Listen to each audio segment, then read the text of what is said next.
Ce sera toujours avec beaucoup de plaisir qu'on saura que vous êtes connectés tous les matins lorsqu'il est 10h heure du Cameroun, 10h, 11h52. Le programme c'est Espace Miné et tout ceci se passe sur votre chaîne de télévision Info TV, cette chaîne qui monte et qui monte encore au canal 6, mais également au canal 508 sur Canal Plus International. Nous sommes mercredi, nous n'allons pas nous éloigner de notre ligne. Il s'agit de mercredi diaspora. Ce matin, nous prendrons un thème naturellement qui a trait à la diaspora, mais qui reviendra sur nos valeurs africaines et surtout sur nos valeurs camerounaises. Avez-vous l'impression qu'une fois de l'autre côté du pays, ces valeureux Camerounais et ces valeureuses Camerounaises ont gardé leurs racines, ont gardé leurs principes camerounais, ont tout simplement gardé leurs coutumes? Quel est le regard que vous jetez sur notre diaspora quant à garder nos racines ancestrales? C'est la problématique de ce matin. Le canal 6, mais également le canal 508, comme nous l'avons dit, est à votre portée. On accueillera tout à l'heure le très étincelant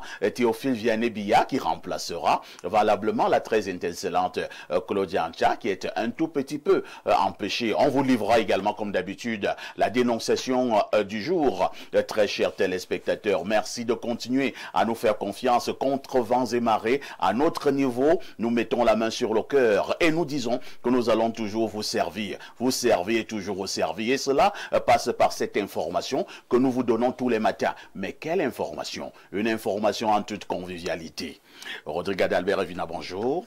Merci, bonjour parfait ici, bonjour à mes co-discutants, bonjour à tous les citoyens du monde, tous les patients du grand hôpital du Cameroun, espace miné. Donc bien des choses à toutes les populations d'Nkolo-Boudou. Je porte ces populations à cœur. Je sais qu'elles ne m'écoutent pas du fait du très grave sous-développement. Mais maintenant, il faut bien que quand on leur adresse ces salutations les plus chaleureuses ici, que toute la nation sache que Nkolo-Boudou aussi revendique un certain nombre de choses. C'est dans quelle partie du pays? C'est dans l'arrondissement de Niakokombo. Nous sommes après Kobdombo, nous sommes après Sala, nous sommes après Sobia, nous sommes même après Ngala, donc nous sommes vraiment coupés du monde. Aucun nom là. Moi, je connais les noms là. Je connais Foufou, je connais Ngala, je connais Sala, je connais ces noms. Même si le développement devait venir. Donc, de ce côté-là, on ne sait pas ce que ça veut dire une télévision. On ne sait pas ce que vous appelez Internet de ce côté-là. Donc, quand vous êtes là-bas, vous êtes essentiellement connecté à la nature. Voilà, et à cet écosystème qui est propre, voilà, aux réalités de cette partie du pays. Très bien. Mais c'est le Cameroun, et je pense que tous les Camerounais méritent, voilà, de bénéficier des mêmes facilités qui sont accordées aux autres. Donc, ces revendications-là se prononcent et se manifestent de ce côté. Je pense que c'est légitime. Je constate simplement que le Cameroun, de manière progressive, devient un pays de revendication. Tout le monde revendique.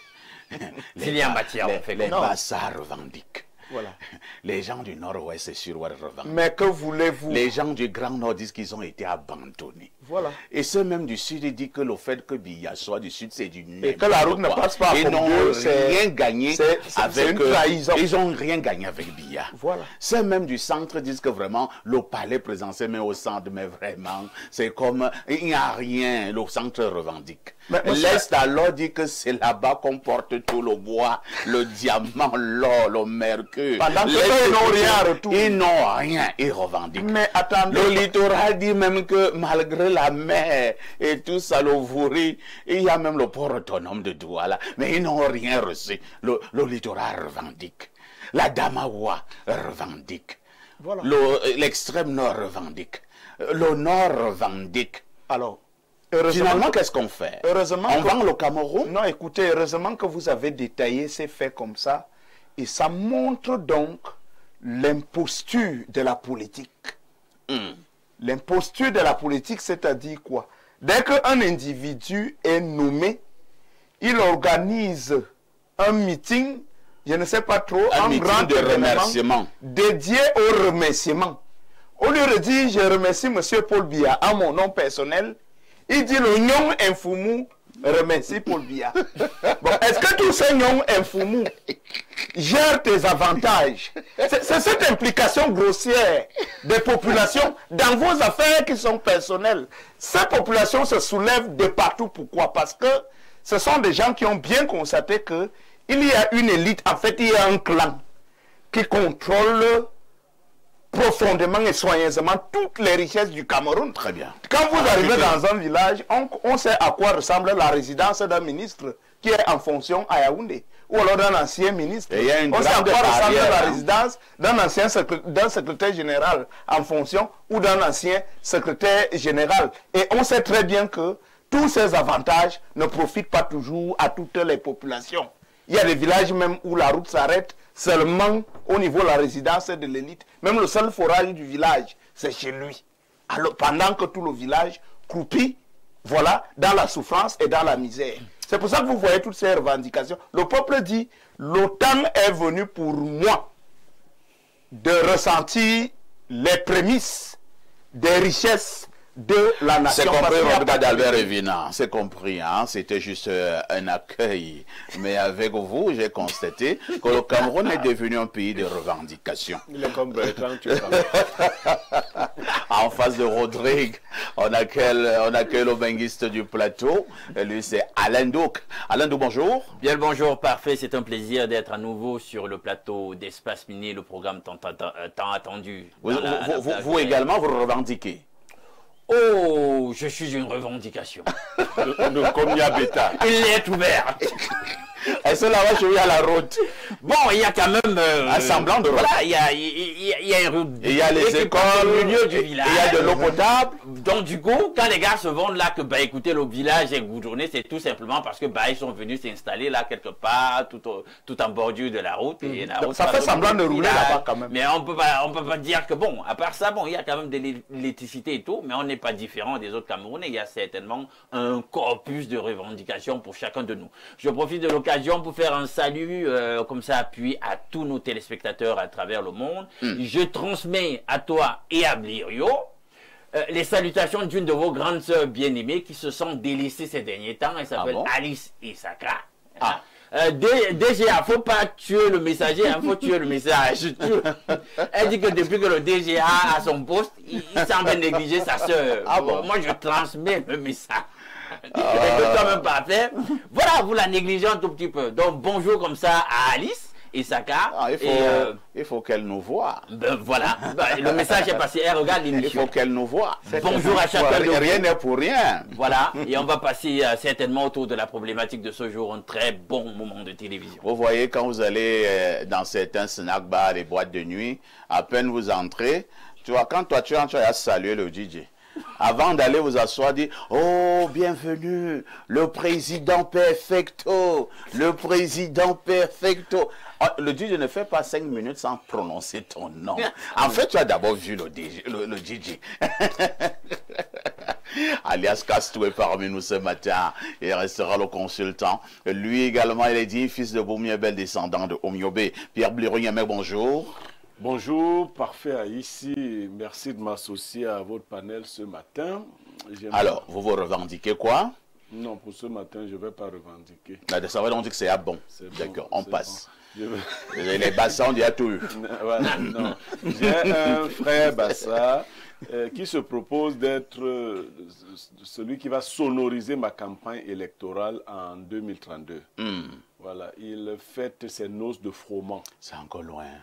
Il peut arriver qu'entre-temps, même ces appareils musicaux, alors, il fête ses noces, suivi une foudre. Il fête ses noces de froment. Vous savez c'est quoi les noces de froment? Non. C'est 3 ans de mariage. Monsieur Paul et son épouse, il y a 3 ans, ont convolé en juste noces. Ils ont 3 ans de mariage aujourd'hui. Le froment, c'est une variété de blé qui appelle la prospérité. 3 ans de mariage, c'est une période qui permet déjà au couple de se connaître, de se projeter. d'avoir même déjà des fruits, parce que l'enfant a le temps d'entrer et de l'enfant entre comment? C'est brutal, là. Bon, moi, je n'ai même pas dit ça brutalement. Ah bon? Donc, joyeuse noces de Froment, Mtep et son épouse, je voulais leur dire ça aujourd'hui. Et à cela, il y a quelqu'un qui m'avait envoyé un message triste. Ouais. Je ne peux pas associer la tristesse le même jour avec la joie. Fêtons d'abord Mtep aujourd'hui. On parlera du deuil de son père demain. Oh là là. Voilà. Parce qu'on va enterrer son père après, demain. Je suis heureux d'être là. Vous gardez donc le microphone et vous nous donnez la sagesse de ce matin. Alors, la sagesse de ce matin dit, même dans le fond du trou, l'avare refuse d'entendre « donne-moi ta main ». Il faut lui dire « prends ma main ». On peut reprendre. Même dans le fond du trou, l'avare refuse d'entendre « donne-moi ta main ». Il faut lui dire « prends ma main ». Ça veut dire quoi?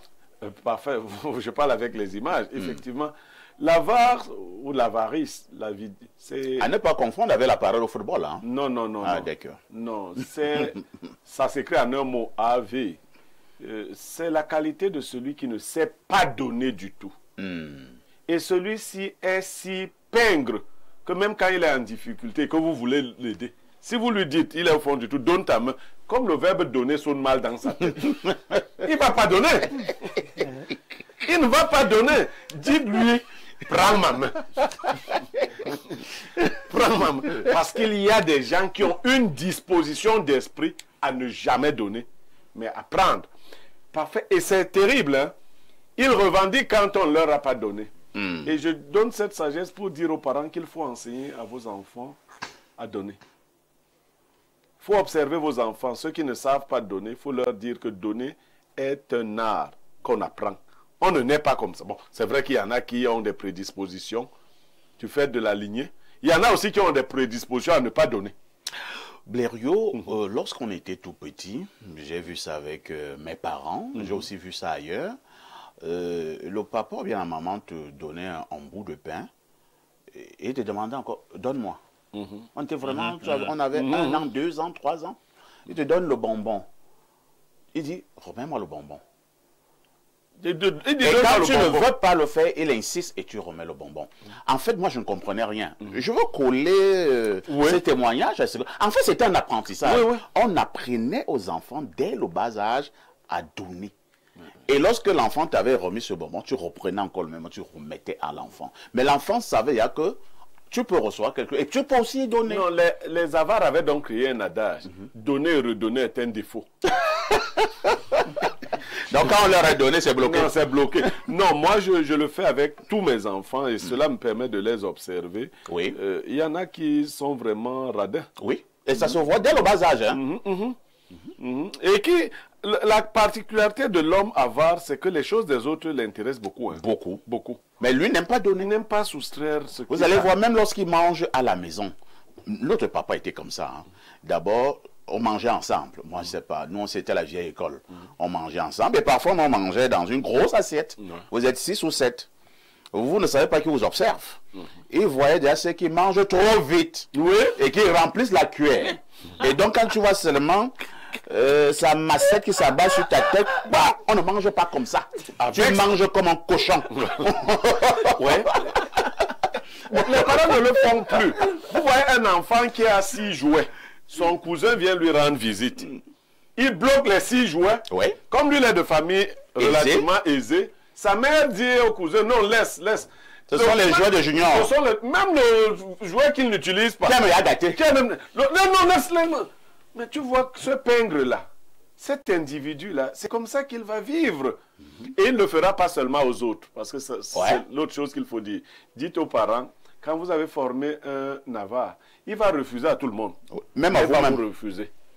À vous-même. C'est une très grande sagesse matinale. Hein? À vous qui nous avez écoutés ce matin, essayez de méditer autour de cette autre sagesse. Vous êtes en direct sur Info TV. Qui dit mieux?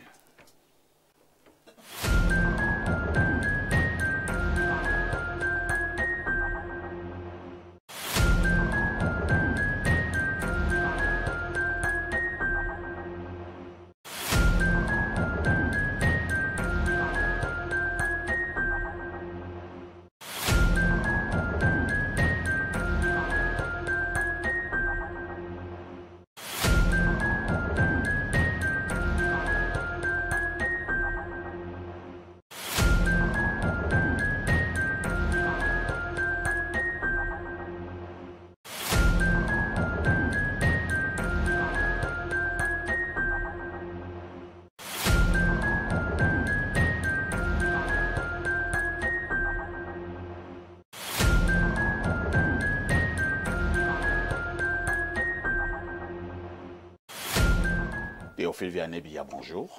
El Perfecto, bonjour. C'est toujours un plaisir d'être sur ce plateau. Bonjour à votre panel. Je vais saluer personnellement Pierre Blériot-Niemek, saluer également Alain Douc et Adalbert Evina, que je connais particulièrement.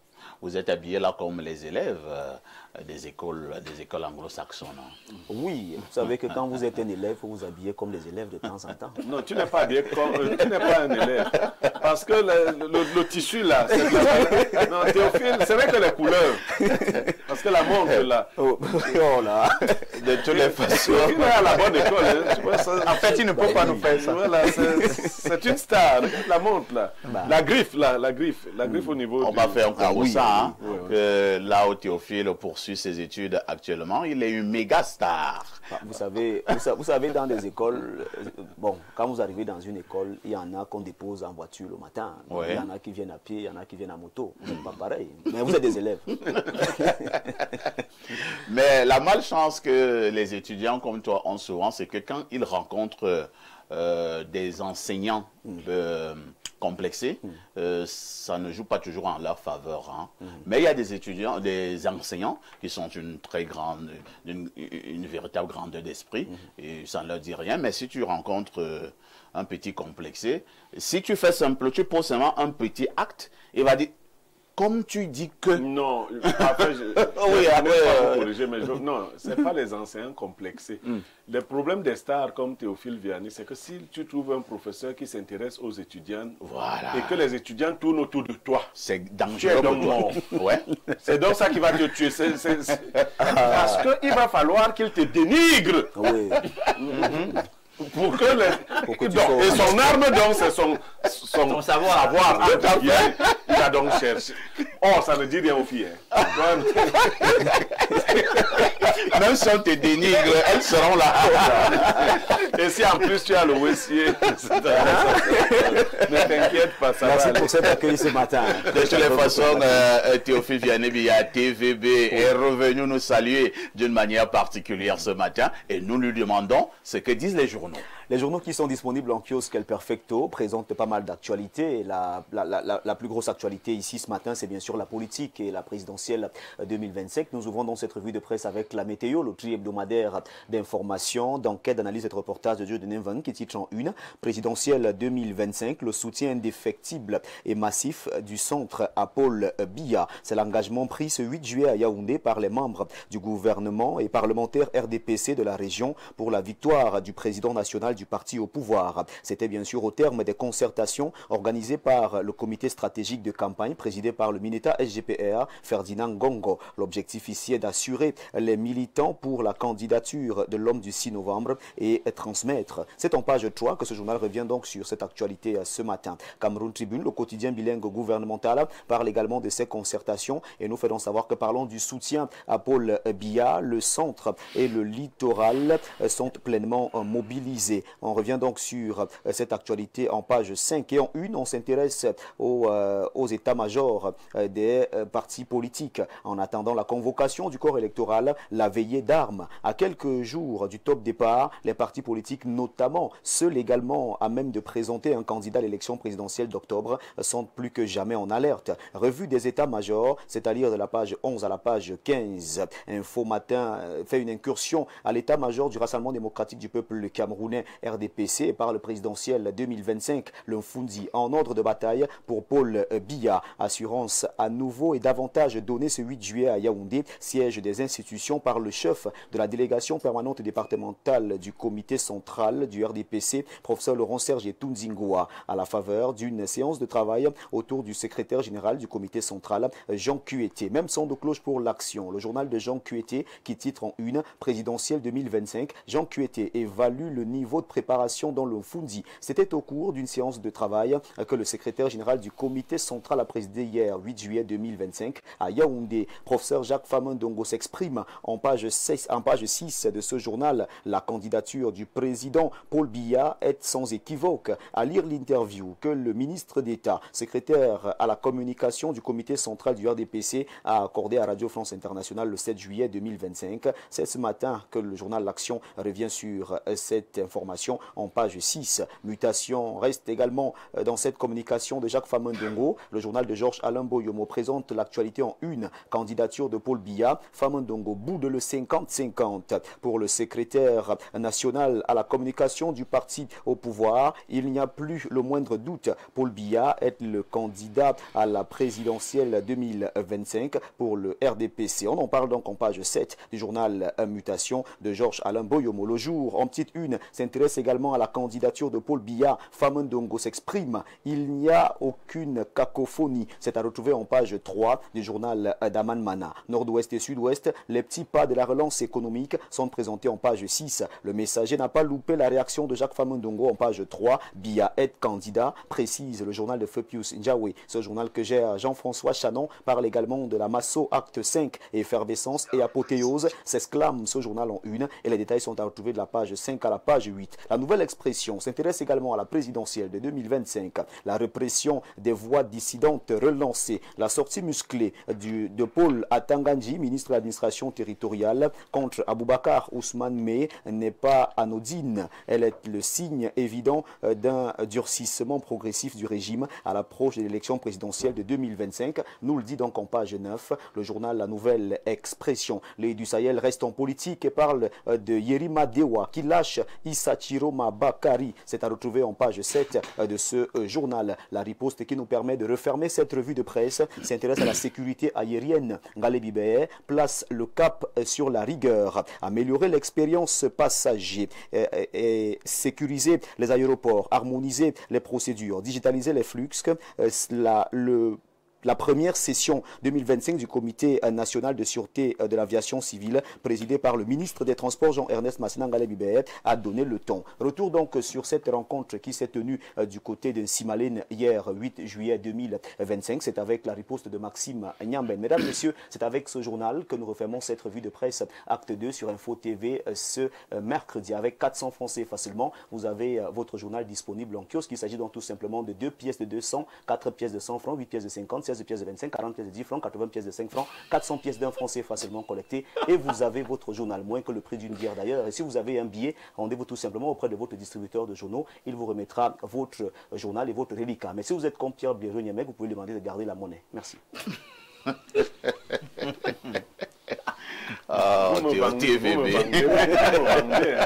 Est-ce que vous savez que des gens viennent déjà Info TV déposer des demandes Oh là. Théophile Vianney, El Perfecto. Merci d'avoir encore été là ce matin. Je vous remercie pour cette On se dit à très prochainement. À très prochainement. N'oublie jamais que Dieu est au-dessus de tout. Exact. À tout de suite pour la suite.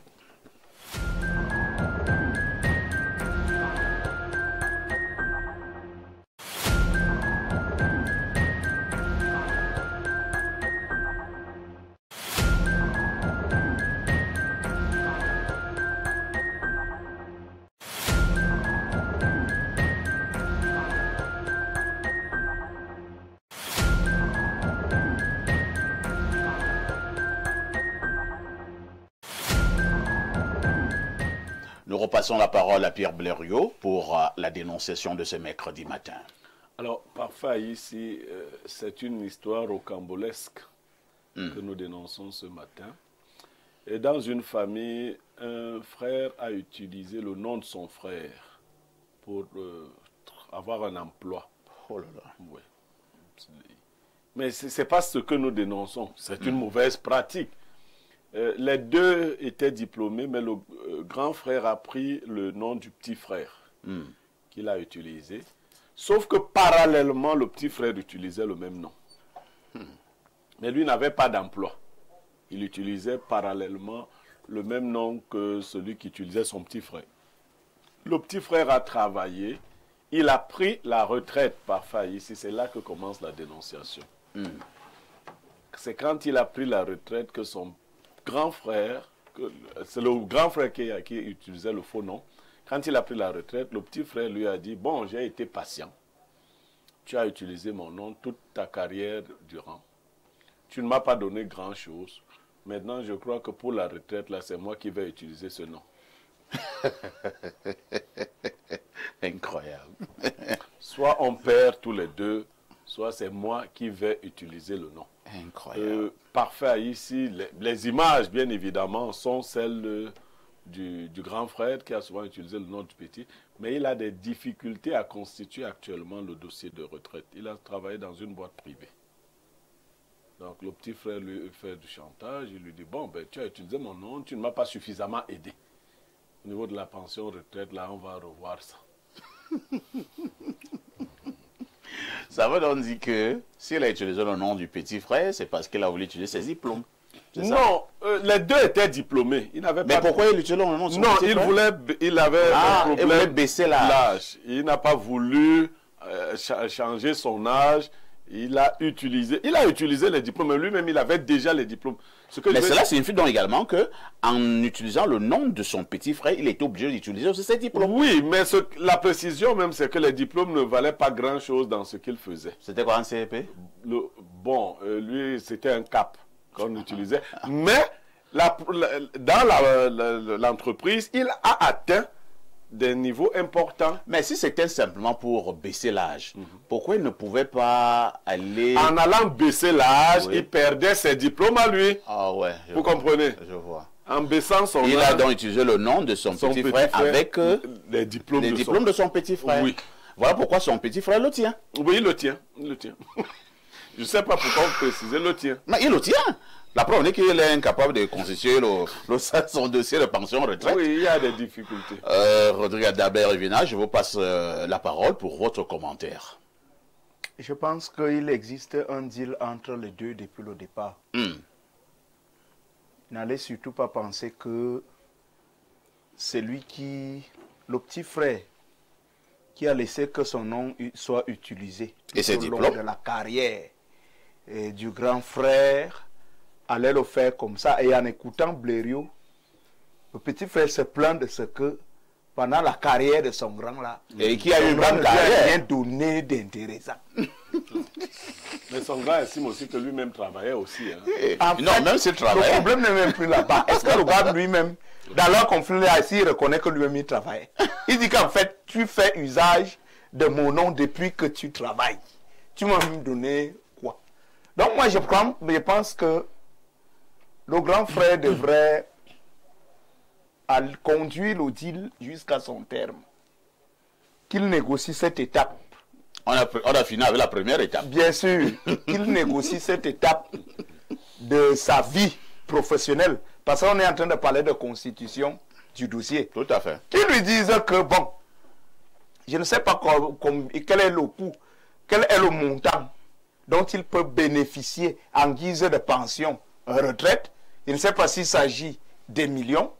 Et même s'il s'agit des millions, est-ce que c'est même la pension retraite? Voilà, d'abord ce qu'on reverse souvent là. Pension de reversion. Oui, mais il y a un nom là. Si c'est capital, quoi. Oui, il y a capital. Il y a un truc qu'on donne souvent d'abord là. En fait, avant la pension. Oui. Parce que la pension, elle est souvent habituelle, soit mensuelle ou alors trimestrielle. Soit trimestrielle. Voilà. De toutes les façons. Donc en fait, c'est souvent un problème de millions. Toutes les primes qui sont liées à la retraite jusqu'à la pension peuvent faire l'objet de négociations en termes de pourcentage avec le petit frère. Vraiment, il peut négocier ça comme ça. Il quitte derrière la chose.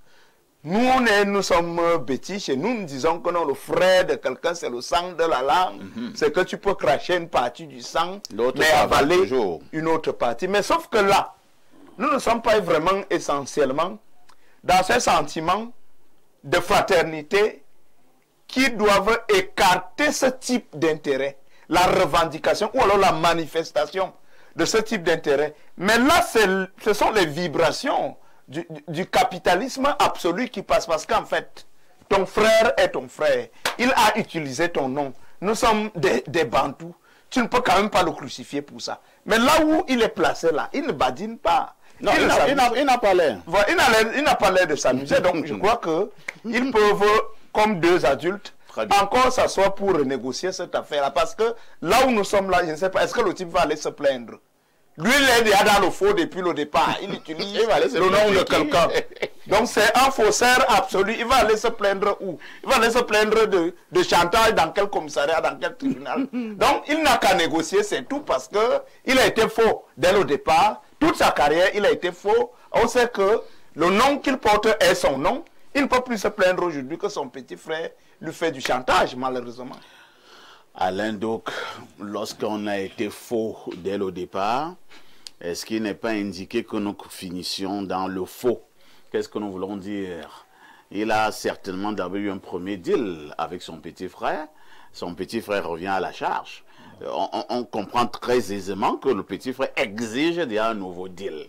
Est-ce que le grand frère ne peut pas simplement se dire que bon, je suis un faussaire, je continue dans mon faux jusqu'à la tombe? Je suis tout à fait d'accord avec l'analyse que fait Rodrigue Adalbert à une nuance près, parce que lui semble insister sur le caractère frauduleux de l'aîné, sans oublier que le petit frère est participant à la fraude. C'est vrai aussi. Il est complice. C'est vrai aussi. Sur le plan du droit, s'il faut que ça tourne au vinaigre, tous deux vont y laisser des plumes. Bon, maintenant, faisons abstraction de cela. Laissons la fraude, elle est consommée. Revenons au problème de famille. Parfait. Je connais, je vais tout faire pour couvrir du voile de l'anonymat quand même ce que je vais dire, mais dans ma proximité, j'ai vécu un cas pareil. Donc, toute une vie qui est construite en réalité sur le diplôme, l'effort d'un frère pour l'autre frère. Oui. Et je dis, totalement construit, parce que là même encore, on dit que... D'autres n'avaient pas. Totalement construit. Et je ne pense pas qu'il y a eu rétribution particulière de celui qui a profité de la situation, tant à l'endroit de son frère, qu'à l'endroit, je ne sais pas, d'une façon particulière pour manifester une libéralité ou une reconnaissance particulière, particulièrement appuyée à l'endroit même, je ne sais pas, de la descendante de celui qui lui a permis de bâtir sa vie. Parce que c'est de ça qu'il est question. On a des secrets de famille comme ça, on les couvre, on les conserve, c'est comme ça. Donc, je lui dis de laisser courir. Vraiment, il y a des choses où il faut laisser courir, laisser ça, il n'y a rien. Ils ont le même sang, ils sont des frères, ils ont tous une descendance. Et moi, je suis convaincu qu'il y a un Dieu très haut qui sait rester fidèle. Même dans ce genre de situation, il prend plaisir véritablement à ce que la fraternité soit exaltée. Parce que, Blériot, tu le sais, il y a par exemple un proverbe qui dit dans la Bible que parmi les 6 choses que Dieu hait le plus, il y a celui qui vient s'aimer la discorde entre frères. Donc c'est pour dire que le Dieu de la Bible attache une importance particulière au lien de fraternité, à la filiation, à l'amour familial. Bien, mais maintenant, s'il est trop accro aux problématiques d'argent, j'interpelle donc le frère aîné lui-même à se ressaisir. Même Dieu aussi dans la Bible dit qu'il faut savoir témoigner de la reconnaissance. Quand quelqu'un t'a aidé, à un moment donné, il faut savoir dire merci. Et merci, ce n'est pas simplement en vocalisant les 2 syllabes. C'est pas simplement en vocalisant les 2 syllabes. Ne vocalise pas seulement les 2 syllabes. Passe à l'action. Je dis que bon, vraiment, je reconnais, j'étais un tout petit peu négligé pendant toute cette carrière. Voilà ce que je vais faire sur la pension en question. On s'arrange. Voilà, je vais te donner tel pourcentage et je suis sûr que le petit frère va se tasser. Tout en passant la parole à Pierre Blériot, je raconte rapidement une histoire. Parce que ce genre d'histoire, ça existe dans nos familles. Ça existe dans nos familles. C'est l'histoire d'une tante, en fait, qui était entrée dans l'armée. Et nous, on connaissait son nom. Naturellement, nous attendons parce qu'il donne ce nom-là à l'antenne. On connaissait son nom, le nom qu'on connaît en famille. Elle a grandi avec nous et tout et tout. Bon, après, elle est entrée dans l'armée. Un jour, moi, je m'avais donc lui rendre visite. Et moi, je commence à donner le nom du village. Que tout le monde connaît. Personne ne connaît cette personne ici. Personne ne la connaît. Personne. J'ai dit, mais c'est comment? Est-ce que je suis devenu fou? Par la suite, donc, je la vois passer de loin. Je dis, mais... Et comme je voulais parler, je vois seulement, elle me fait des gros gestes de ne pas parler. Je ne comprends rien. Bon, après, il me dit, viens, on part. Je lui dis, mais... Je ne fais que demander, on dit qu'on ne te connaît pas. Ils ne viennent pas. On est sorti du camp. Elle me dit qu'ici, je n'utilise pas le nom là. Elle dit, ah, je ne savais pas. Pierre Blériot, mec. Oui, mais dans chaque problème, il faut bien saisir les contours. Alain Douk, nous ne parlons pas ici de quelqu'un qui a donné vraiment la vie à son frère. Non. Le cas que vous évoquez, il ressemble, mais ce n'est pas la même chose. Si votre frère n'a pas été à l'école, n'a pas de diplôme et autres, vous lui donnez les vôtres, en fait, vous vous dessaisissez de votre propre vie. Ce n'est pas le même cas. L'autre n'a, entre guillemets, presque rien donné. C'est des choses qui se faisaient ou qui se font dans certaines familles. Dans une de mes parentés, d'ailleurs, tout le monde a le même nom sans prénom. Ça trouble les gens au tribunal des écarts. Ils ne comprennent pas. Tout le monde, toute notre famille, tout le monde, le même nom. Il n'y a pas de prénom. Et il y a aussi des familles comme ça. Je dis toute la famille, 10 personnes. Toutes les 10 personnes ont le même nom. En fait, habituellement, ce sont des tricheurs. Voilà. Tout le monde dans la famille s'appelle Aïssi, point. Voilà, de point, il n'y a pas de prénom. Tout le monde s'appelle Mbombo. Donc, nous dévoilons ainsi des choses. Donc, je veux d'abord retracer cela, parce que j'ai donné des précisions. Le petit frère qui faisait toute autre chose, utilisait, n'avait même... Il travaillait. C'est pas comme si c'est délesté. Si Parfait me donne ses diplômes de journaliste, lui ne pourra plus les utiliser. Mais si Parfait est maçon, moi je vais travailler dans une structure avec le nom de Parfait, et Parfait continue de faire la maçonnerie qu'il a apprise. Est-ce qu'on va dire qu'il m'a cédé sa vie? Non. Parce que cela, dans le cas qu'évoquait Alain Douk, quelqu'un a cédé sa vie. Maintenant, le grand frère n'est pas de nature quelqu'un de généreux. C'est pour ça que l'avare dont je parlais ici, au-delà du fait que son acte, il a utilisé l'acte de son petit frère, il ne s'est pas montré lui-même généreux. Vrai, mais est-ce que le petit frère a une demande particulière à faire? Non. Cela a été accordé par la famille. Le père qui vous distribue les noms a dit que donne à Rodrigue Vina. Seulement on est coincé là, qu'est-ce qu'il faut faire? Il faut lui donner ce qu'il demande, c'est-à-dire l'argent. Il faut lui donner l'argent. Voilà. Qu'est-ce que c'est coincé? Le verbe donner prend sa valeur ici. Il faut lui donner de l'argent pour s'en départir. Moi, je lui ai suggéré, dans la pension qui arrive, il y a une reversion qu'on fait. Tout à fait. Il prend et il lui donne la moitié. Il dit que vraiment, j'ai travaillé avec ton acte de naissance toute ma vie. Voilà. Fais quelque chose. Voilà. Même si tu travaillais entre-temps. Seulement, il faut savoir que la fraternité est en train de s'effriter. Non, c'est clair. Il faut que les parents d'aujourd'hui... Ils ne seront plus jamais des frères. Non, pas même ceux-là. De moins en moins, les frères ont l'attachement qu'ils avaient à l'époque. Avant, la fraternité avait tout son poids. Aujourd'hui, un frère, quand il entend que des gens disent du bien de son frère, il est le premier à saboter. À dire que non. Comment? Vous dites qu'Aïssi est le meilleur journaliste, il est le meilleur journaliste. Donc vous ne connaissez pas les meilleurs journalistes. C'est-à-dire ton frère vote. Vous ne semblez pas si bien le dire. Non. Ton frère vote pour un autre journaliste. Ton frère. Il dit que... Alors, nous, ne serait-ce que par fraternité. Je crains même que le salopard dont nous parlons ici, le petit frère, aurait pu penser même à un moment donné rendre visite à son frère au lieu de service pour lui dire que on t'appelle même comment ici. Mais Biello, on est d'accord sur l'essentiel. Moi, j'ai juste cette histoire m'a fait penser à l'autre. Non, mais je dis que dans ton histoire, il y a de la méchanceté de la part de celui. Parce qu'on a des cas comme ça. On a sauvé un imbécile qui n'avait pas de diplôme avec les diplômes de quelqu'un d'autre. On a mal fait. Bon. Mais il ne s'est pas montré reconnaissant. Mais est-ce qu'on doit même attendre quelque chose comme c'est en famille? Bon. Non. Alain Douk. Ah non, Alain Douk. Vous ne savez pas à quel point on doit attendre. Et la Bible le dit, non? Mais il a quand même aidé. Mettons dans un autre contexte, que celui à qui on enseigne fasse part de tous ses biens à celui qui la lui enseigne. Tu ne peux pas prendre les diplômes de quelqu'un, tu deviens officier supérieur, alors que tu étais un gars qui avait le CEPE. En temps normal, tu aurais achevé adjudant-chef-major. C'est ce que tu... Et maintenant, tu es un commandant. Colonel. Et tu dis que... j'invente un mot, le colonel, là.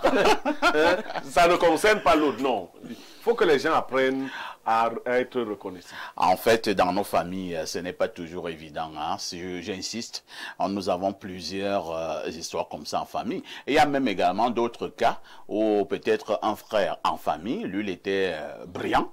Maintenant, ses grands frères et tout ça, et petits frères, peut-être n'ont pas eu la même brillance, ils n'arrivent pas à avoir des diplômes. Et ce frère-là compose parfois pour ses frères, il fait des cartes d'identité au nom de ses frères défaillants et ils obtiennent, et il leur donne des diplômes. Il y a également des cas comme ça en famille. Et quand vous avez un frère comme ça en famille, il faut vous dire que c'est une grâce divine. Et si ce frère-là accepte toujours garder le silence, parce que ce frère-là, il peut gâter tout un jour. Hein. C'est-à-dire qu'un virus peut entrer comme ça dans sa tête, ou bien le diable entre dans sa tête. Non. Surtout dans le cas Blaireau où tu allais peut-être composer pour un frère. Et toi-même, tu vois que ta vie ne ressemble pas à grand-chose. Mais ton frère, là, lui, il a grimpé. Et en retour, il ne te donne rien. Rien ne pas faire à titre de conseil. Vous savez, je le dis parce que moi, je le vis. Quand vous avez aidé quelqu'un à devenir, quel que soit ce qu'il devient, réjouissez-vous au fond de vous-même. Vous finirez par trouver votre part. Je vais taquiner un de mes frères qui était convaincu qu'on devient riche seulement quand on quitte le Cameroun. Moi, j'ai toujours été fier que mon frère ne soit pas au pays. Tout à fait. Qu'il soit de l'autre côté. Mais je lui dis qu'on peut devenir aussi très riche en restant au pays. Bien sûr. Bien sûr. Très riche même. Bien sûr. Sans même tuer les gens. Bien sûr. Mais même si tu tues les gens, c'est pas si grave. Bon, là, la dernière partie, je suis pas d'accord.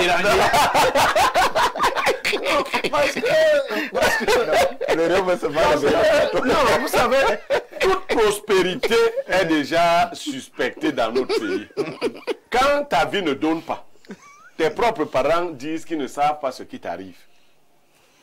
Tes parents disent qu'ils ne savent pas ce qui t'arrive. Quand ta vie commence à donner, tes parents aussi disent que l'affaire nous inquiète. On espère que tu es toujours dans les voies que nous t'avons enseignées. J'ai demandé à un parent, est-ce que tu m'avais enseigné les voies de la pauvreté? Il dit non. Ma pauvreté ne t'inquiétait pas. Pas du tout. Pourquoi ma richesse t'inquiète? Lisons ces nombreux messages. Hein. Alors bonjour les démineurs, nous sommes là plus 49, c'est l'Allemagne. Bonjour les démineurs, mon frère parfait, s'il te plaît dis à Blériot d'aller doucement avec les professeurs, surtout les dimanches en tête à tête. Frédéric Nkoya depuis Bassamba, dans le Ndé, vous êtes les meilleurs vraiment. Non, c'est mon yandom, ne mettez pas le feu, vous. Bon, c'est vrai que Blériot a également et que les professeurs ne mettent pas aussi, comme on dit au quartier, trop d'organes. Hein? Lorsque les vibrations de la contradiction s'installent. Prenons cette autre contribution. Bonjour à tout le panel. Je tenais à dire ceci à Blériot Nyemek concernant sa potentielle candidature en 2032 et doit prendre ces données en compte. Si Biya est candidat, ce qui est sûr, et l'ECAM et le Conseil constitutionnel vont le nommer et il ne pourra pas achever ce mandat. Donc il y aura une présidentielle avant 2032. Que Blériot ne soit pas surpris. Pour le titiller, je comprends pourquoi il a dit lundi que Cabral Libye n'a pas la capacité de diriger le Cameroun, car si Cabral devient président, lui il oublie. C'est Amédée Nyemek depuis la cité Vsik à Douala. Ah, le mec s'appelle aussi Nyemek. Amédée Nyemek. D'accord. Entre Nyemek. Blériot a compris. J'ai compris. Autre message ce matin. Bonjour les démineurs. Pour la dénonciation, le petit frère aura aussi des problèmes à la CNPS à la fin de sa carrière aussi pour sa pension retraite puisque son quoi existe déjà dans la base des données de la CNPS. Non, le petit frère n'a pas travaillé là où on met. Voilà, et il le sait. Donc lui n'a rien à gagner à perdre. Il n'ira jamais là-bas.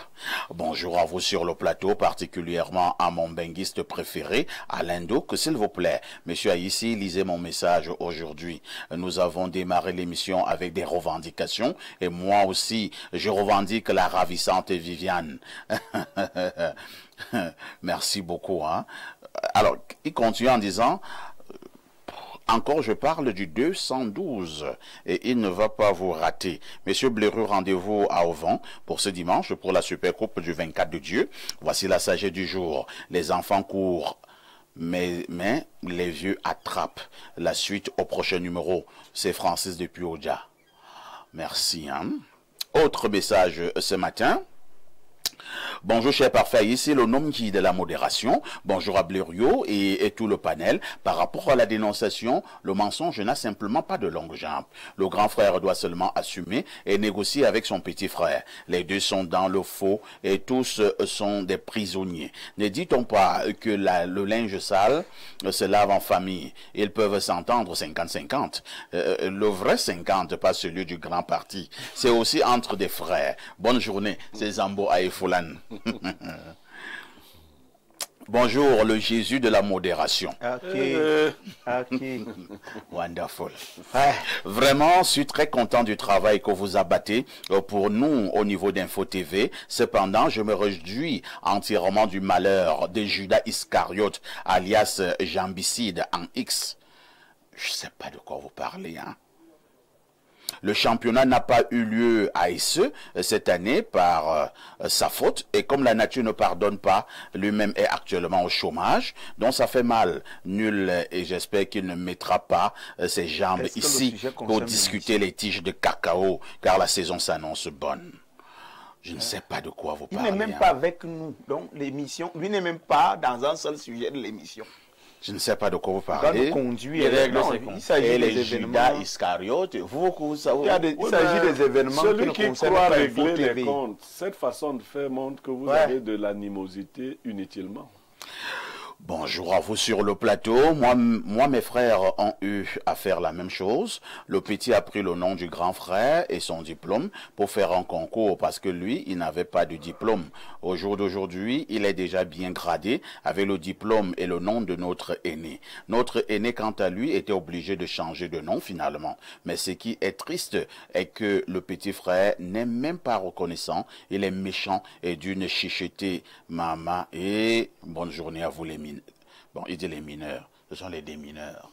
Bon, comme c'est comme ça, que le grand frère là se rapproche du ministère de la Défense pour une causerie. Juste pour une causerie. Et il lui dit d'abord qu'il sera là-bas pour une causerie.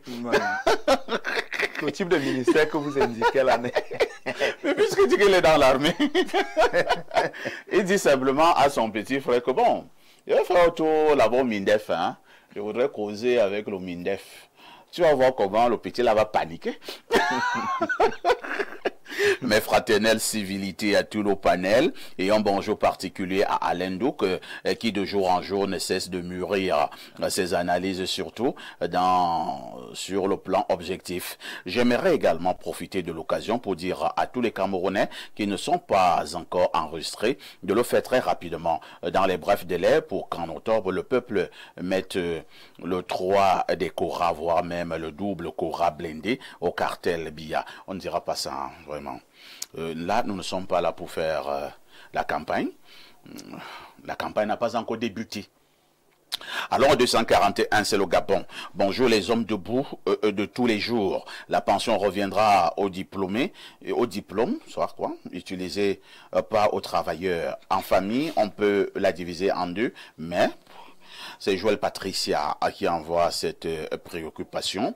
Bonjour à vous sur le plateau, vous êtes très beau ce matin. À propos de la dénonciation, j'ai l'une de mes tantes maternelles chez les Etenga qui est en service actuellement dans un ministère de la place qui travaille avec tous les diplômes et l'identité d'une autre tante. Mais malheureusement, cette dame n'a rien foutu après plus de 15 ans de service. Je dis, elle n'avait pas de diplôme et elle n'a jamais tendu la main à quelqu'un. Nous devons faire attention à la destinée. Et il y a dans ce genre d'affaires le vol d'énergie et de grâce et d'étoiles.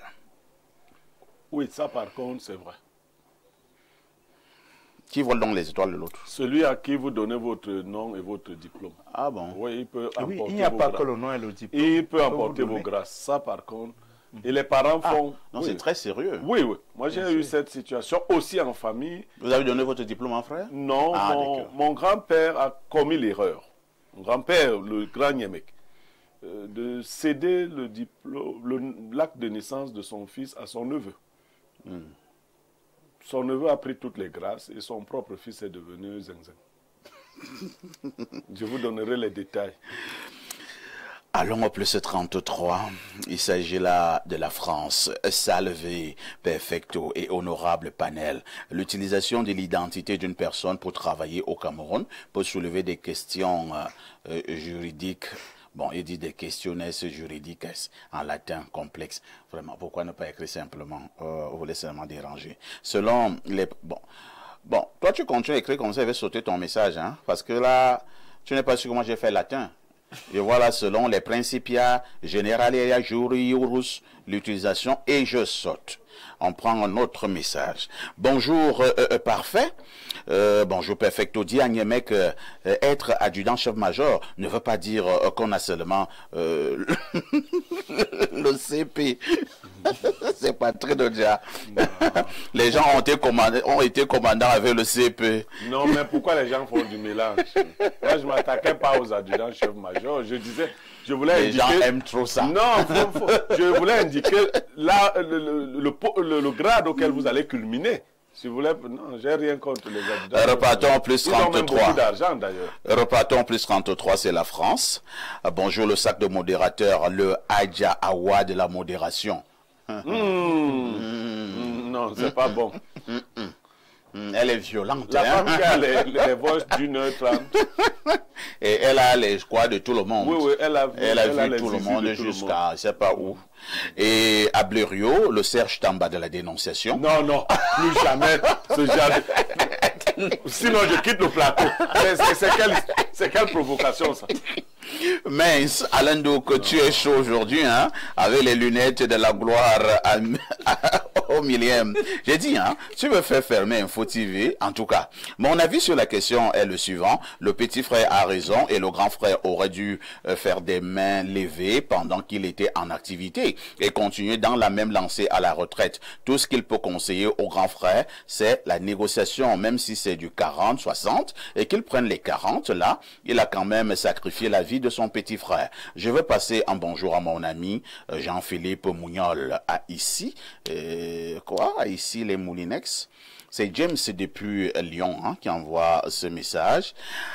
Bonjour les lunettes. Aujourd'hui, Blériot comme Noé dans la matrice. Je ne sais pas ce que ça veut dire. On repart au 241. Bonjour monsieur ici ainsi qu'à ton panel. Cette histoire est comme celle de notre ancienne gloire de football qui a utilisé le nom et l'âge de son frère pendant toute sa carrière professionnelle. Vous pouviez nous aider hein, en nous disant de quelle ancienne gloire du football il s'agit. Moi, je n'aime pas les devinettes. Bonjour à tout le panel et bon courage à vous. J'adresse un bonjour spécial à tonton Blériot. C'est sa fille de... C'est la fille de Brigitte House à Kribi. Oui, Brigitte House. Oui. Brigitte House à Kribi. Oh là là, je connais. Mais parfait. Oui. On parlait du vol d'étoiles. Et vous voyez, si vous prenez le nom de votre petit frère pour votre carrière et que vous reconnaissez que lui, il était meilleur que vous, à la fin, c'est vous qui êtes meilleur et lui, il disparaît. Il commence à chanter vos louanges. Ça devient compliqué. C'est un peu compliqué. Allons au plus 34, c'est l'Espagne. Que dit le téléspectateur de l'Espagne? Bonjour Espace Minier, sincèrement, vous êtes les galactiques de l'info. J'aime cette façon que vous avez de faire la télé. Maintenant, pour le cas de la dénonciation de Blériot, je dirais que dans la fraternité, il y a trois choses qui nous séparent. Le terrain, l'argent et la femme.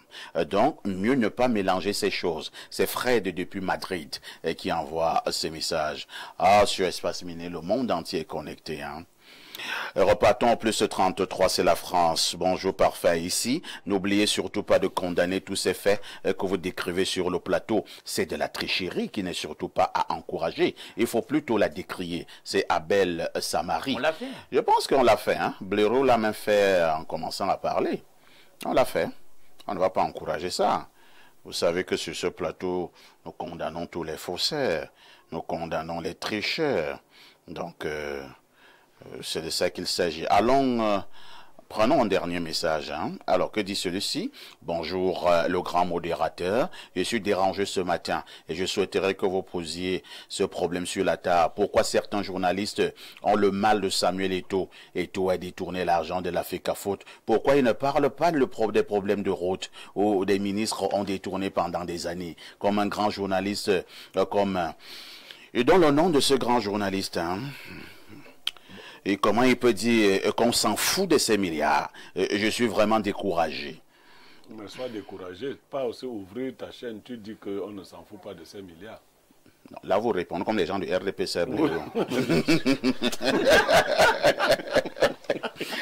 Alors, tu me l'as mise, celle-là. Alors, tu m'as enfoncé. Alors, au plus 974 ans, c'est les Émirats Arabes Unis. Bonjour à vous, les boss du microphone. J'avais composé le baccalauréat pour un proche en 2006. On s'était entendu qu'il devait me payer 200 000. Il devait me verser la première tranche avant l'examen et le reste après les résultats. Sauf que jusqu'à présent, je n'ai jamais reçu cet argent. Il avait avancé 50 000 et je lui réclame 150 000 francs CFA jusqu'à nos jours. Perfecto, n'oublie pas de dire à Alain Douk que j'aime ses lunettes, ses marques depuis Doha. Oh, tu attends toujours le sens. Si vous connaissez là la personne travaille, il faut dire à la personne que vous allez lui rendre visite dans son entreprise. Et vous allez voir sa réaction. Non, sauf que le premier prisonnier, c'est celui qui allait composer. Ah oui, c'est ça le problème. Le premier prisonnier, celui qui a exécuté le faux, c'est celui qui allait composer. Vous vous tenez. C'est comme la situation. Il peut arriver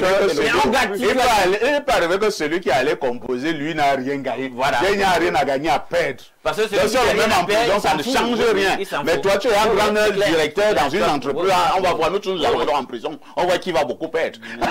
C'est quelqu'un. Et là, ça marche. Et là, le chantage marche. Tu as beaucoup plus à perdre. Vous êtes en direct sur Info TV.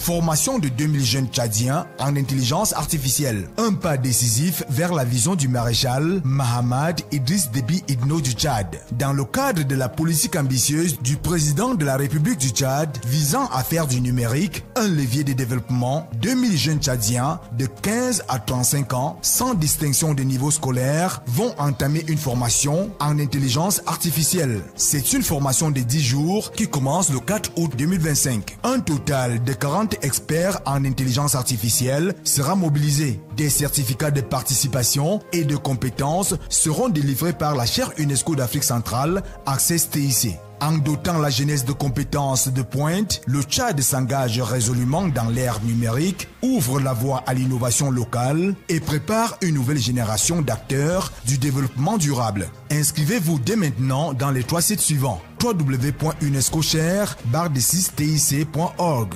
www.enastic.td, www.adetic.td. La formation de 2000 jeunes tchadiens à l'intelligence artificielle est une initiative du ministère de l'économie numérique. La Banque mondiale, sponsor officiel.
Docteur Fotio, bonjour. Bonjour, parfait. Comment vous allez? Je vais très bien.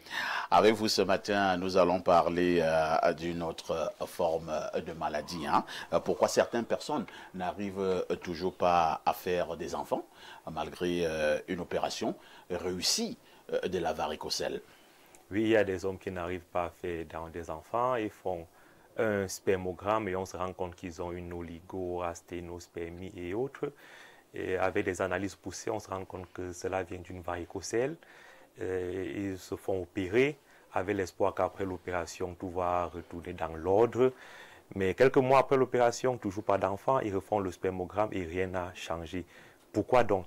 Tout simplement parce que parfois, la varicocèle était l'arbre qui cachait la forêt. Donc, il y avait une autre cause cachée derrière la varicocèle. Mais il y a aussi un second aspect qu'on néglige souvent. J'ai souvent rappelé ici sur ce plateau que lorsqu'un enfant naît, il n'a pas de spermatozoïdes. Donc, il grandit sans que ses anticorps ne sachent ce que c'est que les spermatozoïdes. Lorsqu'à la puberté, le corps commence à fabriquer les spermatozoïdes.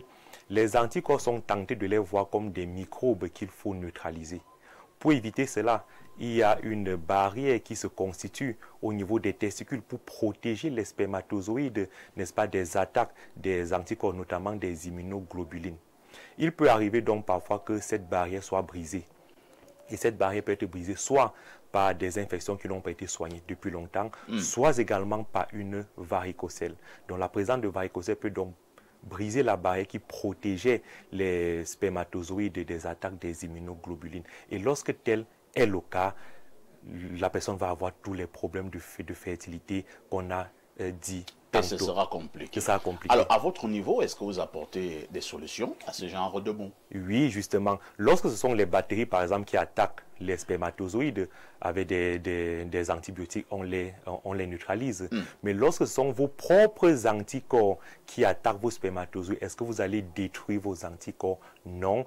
Il faut, n'est-ce pas, rééquilibrer l'immunité de l'organisme en général. Et cela se fait généralement avec la vitamine D et des antioxydants. Nopal Pharma a, à cette occurrence, mis sur pied le thé Happy Dad qui contient beaucoup d'antioxydants qui aident véritablement les hommes à retrouver leur fertilité dans ce cadre-là. Merci beaucoup. C'est vrai qu'un jour, il faudrait que j'essaye un peu cette affaire. Je ne peux pas parler, je n'ai pas encore essayé. Tu vois, ça, ce n'est pas le open sex. Tu as déjà les spermatozoïdes qui marchent bien. Blériot, laisse-moi, tu n'en sais rien. Non, moi, je peux entendre rapidement, je ne vais pas chercher quoi là-bas. Est-ce qu'il faut que j'enseigne encore les femmes enceintes? Merci Blériot. Merci également à Dr Fotio. On se dit à très prochainement sur Info TV. Une touche pause s'impose.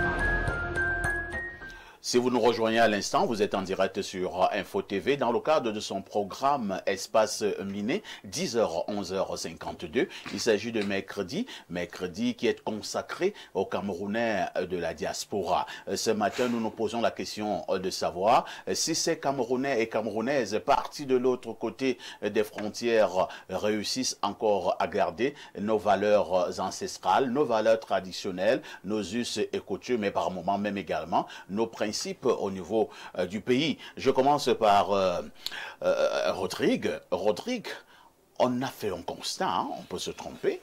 Nos frères et nos sœurs qui sont partis de l'autre côté pour multiples raisons, une fois de ce côté, oublient tout du Cameroun.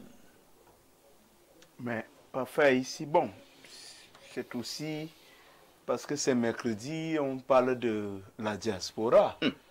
Mais s'il fallait vraiment s'en tenir à cet aspect de leur conduite ou de leur attitude, on va dire que nous sommes presque tous de la diaspora aujourd'hui. Ah bon? Dans les habitudes. C'est-à-dire que nous on parle de peut-être... Je ne te voyais pas venir, hein? Je ne te voyais pas venir. Nous qui sommes ici, là, sur place... Nous-mêmes, nous avons tout abandonné. Monsieur Parfait, ici, c'est compliqué. Dans nos habitudes alimentaires, c'est compliqué. Dans nos habitudes vestimentaires... Et même nos habitudes sentimentales. Les habitudes sentimentales... Aujourd'hui, nous ne sommes plus des foyers stables. Quand vous voyez un gars qui n'est pas polygame comme Blériot, mais il te dit qu'il a peut-être 10 enfants avec peut-être 8 femmes différentes. Il n'est pas officiellement polygame. Parce que Blériot, lui, peut dire que je suis officiellement polygame. S'il a ses 15 enfants avec je ne sais combien de femmes, c'est qu'officiellement, il est organisé comme ça sur le plan matrimonial. Mais c'est pourquoi? C'est parce que de plus en plus, les foyers fortement bousculés par le choc des civilisations importées se retrouvent donc en train d'être émiettés, disloqués. Nos propres valeurs ne constituent plus le ciment ou alors le fondement, la fondation, justement, de ces valeurs qui ont meublé, qui ont guidé la vie de nos illustres prédécesseurs avant nous. Aujourd'hui, le choc des civilisations a conduit vers nos sociétés ce qui est réclamé par un certain nombre d'organisations aujourd'hui. Les droits de l'enfant, les droits de la femme aujourd'hui, mais une femme veut tellement du 50-50, je ne parle pas de 50, je ne parle pas du 50-50 de M. René Sadi, mais du 50-50 vrai dans les foyers. C'est à la mode, hein? Oui, mais c'est à la mode. Votre affaire de 50. Je ne vois pas une réelle différence aujourd'hui entre un couple qui est au Cameroun et un couple qui vit en Europe, même si c'est seulement blanc et blanc. Je ne vois pas de différence. Donc, c'est pour dire que, en fait, nous sommes un conglomérat de dessouchés culturels. Nous sommes une génération, on va dire culturellement déconnectée, déracinée, à tel point que on se fait passer aujourd'hui pour les autres en oubliant qui nous sommes, nous-mêmes.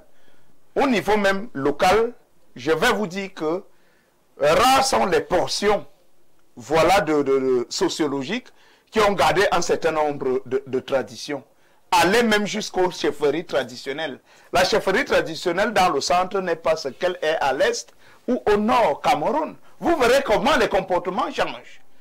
Et tout ça de l'incidence effectivement sur la conduite générale de la génération que nous sommes. Donc, pour revenir à votre question, cette diaspora-là ne peut pas être comme ça. C'est un peu difficile. Mais vous avez un gars qui n'a même jamais pris l'avion. Il a seulement accompagné quelqu'un ici à l'aéroport. Quand il rentre de là, il est déjà en blanc. Parce qu'il était à l'aéroport accompagné un ami ou un frère qui prenait vraiment l'avion pour aller de l'autre côté. Donc, ce monde qui est devenu un village planétaire fait qu'il y ait des brassages, en fait, à un moment donné, qui peuvent être toxiques pour d'autres peuples. Alors que moi, personnellement, il n'y a pas de problème avec le brassage culturel. Mais ce brassage culturel devient un problème quand tu t'oublies, tu oublies qui tu es pour embrasser, voilà, les valeurs et les cultures des autres. Moi, je connais des gens en Europe qui ne parlent pas comme des Blancs, alors qu'ils sont là-bas depuis peut-être 15 ans, depuis 20 ans, depuis 25 ans. Ils ne jouent même pas avec les proverbes. Merci. De chez nous, donc. Voilà, parfait. Merci, Rodrigue. À l'Indouk, il y a Rodrigue qui parle justement de ces Camerounais qui sont allés de l'autre côté, en Europe, aux États-Unis, en Asie, et que sais-je encore. Après 3 jours, hein, le monsieur parle déjà comme un blanc. Il dit que je vais manger le coq. Le coq. Ma grand-mère. Après 3 jours, hein. Après 3 jours. Tu as grandi. C'est quoi cette affaire? C'est juste par mimétisme? C'est un faux snobisme? Ou alors c'est simplement de l'ignorance? Bon, c'est vrai que Rodrigue a posé dans sa sortie, dans son intervention, la problématique sous l'angle de l'accent. Toi aussi, tu insistes là-dessus. Entre autres, hein, entre autres. Mais la problématique est beaucoup plus profonde que ça. Tout à fait. C'est même très philosophique. Parce que nous sommes dans la postmodernité et il y a une tendance, il y a une ingénierie de l'uniformisation en réalité des peuples et de la culture au niveau mondial. On veut créer une espèce de nouvelle humanité. Mais vous allez remarquer que cela devient quelque chose qui met la diaspora dans un dilemme. Eux plus encore que nous qui sommes restés, pour la simple raison que pour des soucis d'intégration dans le milieu des peuples dans lesquels ils se retrouvent, ils doivent se rendre conformes à un certain nombre de codes et de valeurs pour s'intégrer le plus facilement. Vous avez souvent entendu parler dans l'Hexagone des sorties de certains politiques pour dire que, bah, écoutez, si vous aimez le pays d'accueil, témoignez que vous l'aimez en acceptant un certain nombre de ces codes et de ces valeurs pour mieux vous assimiler, pour mieux vous intégrer. Donc il y a donc ce déchirement. Finalement, ceux de la diaspora se retrouvent à califourchon entre ce qu'ils sont, une identité propre et une identité qu'ils doivent revêtir, des valeurs qu'ils doivent revêtir et leur identité culturelle. Ça s'impose à eux. Le problème, c'est que si nous-mêmes nous nous retrouvons là-bas, d'une manière ou d'une autre, ça va s'imposer à nous. C'est ainsi que les choses sont faites. Bien. Le choix, donc, c'est un choix cornélien. Mais je suis sûr que plusieurs arrivent encore à s'en sortir. La preuve, c'est que plusieurs, notamment, rentrent ici lorsqu'il s'agit déjà de procéder au choix d'un conjoint ou d'une conjointe. On leur prépare une femme au niveau du village, ils reviennent ici, ils font même les noces ici. Avant de la prendre, elle est déjà bien moulée, bien conditionnée. Elle sait que quoi qu'il arrive, quand ils vont de l'autre côté, il n'est pas question de se fondre dans la masse là-bas. Ils ont une identité propre. Là-bas, c'est le champ des opportunités, d'une opportunité qu'il faudra donc avoir la sagesse d'exploiter pour un retour futur dans la terre natale ou sur la terre natale. Donc il y a des gens vraiment pour qui tout ça est clair. Vous avez remarqué, on en parlait déjà ici dans d'autres émissions, des gens qui savent qu'en réalité, les valeurs culturelles de l'autre côté, notamment la place accordée à la femme, est totalement aux antipodes de la place que nous lui conférons ici. Elle a beaucoup trop de place, d'espace, à telle sorte que sur le plan même de la juridicité, on a l'impression qu'elle devient, en tout cas, le chef de l'homme, la place de l'enfant. Là-bas, il y a des codes, vous n'êtes même plus en droit d'hausser le ton, chose tout à fait normale chez nous, chez votre enfant. Eh bien, vous craignez à tout moment que si vous faites une envolée au niveau... C'est ça que j'ai appelé un brassage culturel toxique. C'est ce que je dis, vous faites une envolée au niveau de l'intensité vocale en lui faisant une adresse, il appelle la police. Ou si vous parlez n'importe comment à votre père, elle appelle la police, on viendra vous mettre manu militari dehors dans votre propre maison, à qui a pris de beaucoup d'efforts. Donc il y a tout ça, et les membres de la diaspora, ils ont conscience de ce fait, et ils se battent chaque jour au quotidien pour trouver la bonne formule. Comment rester soi, rester camerounais, rester africain dans un tel univers. C'est ça le corps de la D'autres donc organisent des espèces de masterclass à une certaine périodicité dans l'année. À un certain moment, quand ils sentent que ça ne va pas, tel enfant se comporte déjà de telle ou telle façon, il dit, toi, ton séjour ici, je vais y mettre un terme. Tu vas aller vivre avec tonton Bliri au pays. Tu reprends les vrais codes, on réinitialise ton logiciel pour que tu comprennes où se trouve la vérité. La vérité n'est pas forcément où nous nous trouvons. Donc c'est un peu comme ça. Donc c'est un combat de longue haleine, c'est un combat de tous les jours, mais ce n'est pas facile. Maintenant, je sors par l'accent. Ben écoutez, pour la problématique de l'accent, il faut être fidèle quand on veut parler la langue des gens. Toi, si je dois parler voilà, il faudra que quand je parle, je me reconnais. que je parle et que tu ne dises pas que, ben, écoute, quand tu parles l'Iwondo, est-ce que tu parles le mandarin pendant que tu parles l'Iwondo? Donc, je peux pas parler Iwondo avec l'accent mandarin. Voilà. Merci Alain Douk. Alors, Pierre Blaireau, un véritable combat, hein, lorsque vous allez de l'autre côté, de manière générale, du côté de l'Hexagone, est-ce que c'est facile de garder son identité? Alain Douk a percé, il a commencé, vous savez, il a lu des ouvrages de philosophie, il a fait philosophie, il a voulu un jour que nous parlions des autres. On en parlera. Oui, mais il n'a pas fait les autres. C'est facile dans d'autres pays, dans certains pays, mais c'est plus difficile en France. Et je vais vous révéler pourquoi. Première chose, il faut savoir que la devise de la franc-maçonnerie est la même que la devise de la France. Ah bon? Oui, tout à fait. Liberté, égalité, fraternité. Pourquoi je le dis? Parce que dans l'ordre franc-maçon, quand vous entrez, on vous prône la liberté, la fraternité. Mais chemin faisant, vous vous rendez compte qu'il s'agit de la fraternité vis-à-vis d'une seule personne. L'égalité, là, c'est que vous nous suivez. Observez que c'est la France qui essaye d'imposer aux autres, quand vous êtes chez elle, ses valeurs. Observez bien. On dit que non, les musulmans ne doivent pas porter ceci. Quand les Français sont au Cameroun, comment ils vivent? Ils mangent dans des restaurants français exclusivement. Ils amènent leurs enfants dans des écoles françaises exclusivement. C'est-à-dire, ils déportent la culture française et l'installent chez vous. C'est comme ça qu'ils vivent. Mais quand vous êtes en France, on veut que vous enleviez les signes distinctifs de votre culture. Parce que le principe de cette devise, c'est l'assimilation. C'est pour cela que même au moment de la colonisation, vous avez vu que pendant que les Anglais vous permettaient de vous gérer quand même vous-même, avec le indirect rule, la France venait s'installer de telle sorte que vous deveniez des Français. C'est ça le principe de la France. Oui. Donc quand vous êtes en France, si vous êtes un arabe d'obédience islamique, vous devez mettre de côté cela. La France est catholique, donc vous devez être catholique. On ne va pas vous le dire ainsi, mais on va vous presser. Dans la laïcité, dans la dire. Non, la laïcité, c'est le catholicisme romain de rite latin. On va vous dire, c'est le seul pays qui empêche aux autres peuples de s'exprimer. Bon, maintenant, elle fait face quand même à une opposition des grandes puissances. Par exemple, les États-Unis et la Chine. Tout à fait. Oui. Qui résistent. Non, qui leur bord. Qui la dicte aussi la loi. Les États-Unis, la France, c'est un bébé comme ça. Donc, quand les Américains sont en France, eux, ils font comme les Américains.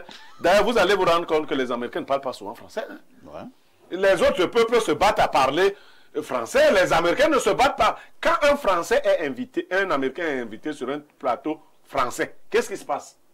Vous traduisez. L'Américain prenait des dispositions. Vous prenez vos dispositions pour traduire. Mais quand un Sénégalais Wolof est invité, il faut qu'il parle le français, même s'il parle un mauvais français, pour qu'on voit que voici un nègre qui s'efforce à nous ressembler. C'est pour cela qu'ils ont donc organisé une société d'assimilation. Quand vous arrivez chez eux, déjà pour faire voyager nos nourritures pour la France, c'est très difficile. Très compliqué. On te bloque. Mais vous pensez que c'est parce que c'est empoisonné? Non. C'est parce qu'on colonise un homme à partir même de ce qu'il mange. Tu commences à manger des mets dont tu ne connais pas les noms, la saveur, parce que leur nourriture, bon, vraiment, j'évite un problème diplomatique. Mais leur nourriture, nous ne sommes pas habitués à ça. Tu manges des trucs, les trucs, tu sais, c'est un genre. Toi, tu manges seulement, ça t'assimile, ça te transforme. Ils sont les plus exigeants, et comme les Camerounais qui vont en Occident en général, vont davantage en France, nous avons dans une colonie de Camerounais, d'Africains qui arrivaient en France, sont devenus français. Très bien. Merci Blériot. Repartons au niveau de notre messagerie qui explose, comme tous les matins d'ailleurs. Alors, j'ai le 212. Et qu'est-ce qu'il dit? Il y a l'imparfait, il y a le plus que parfait, il y a le subjonctif imparfait, et il y a Haïssez-toi d'Albert Parfait. Incroyable. Bonjour, Haïssez-toi d'Albert Parfait, le petit Noé de la modération et au petit Tatango de la consultation. Au fait, Parfait, Est-ce que tu sais qu'Atango rime avec Matango? C'était juste une parenthèse. Tu n'es pas sérieux. Tu parles de quel Atango? Alain Douk, je t'ai appelé combien de fois? J'ai l'impression que ta vie de prière a baissé. Tu n'as pas remarqué que le jeudi spiritualité est trop attaqué? Et c'est comme si le diable ne veut pas qu'on fasse le jeudi spiritualité. Pourtant, tu as été pasteur et tu as même chassé les démons jusqu'à ta main brûlait. Tu as les nerfs, non? Mets les nerfs dans la prière. Alain Douk, voilà que tu as même mis les lunettes. Les gens font comme s'ils ne te connaissaient pas. Mais moi, je ne suis pas naïf comme eux. Remarquez bien, plus on se rapproche du jeudi spiritualité, plus tu te décoinces. C'est un peu comme une femme pendant ces périodes de menstrue. Plus elle se rapproche du 14e jour, plus elle est excitée. Et dans ton cas, le 14e jour, c'est le jeudi.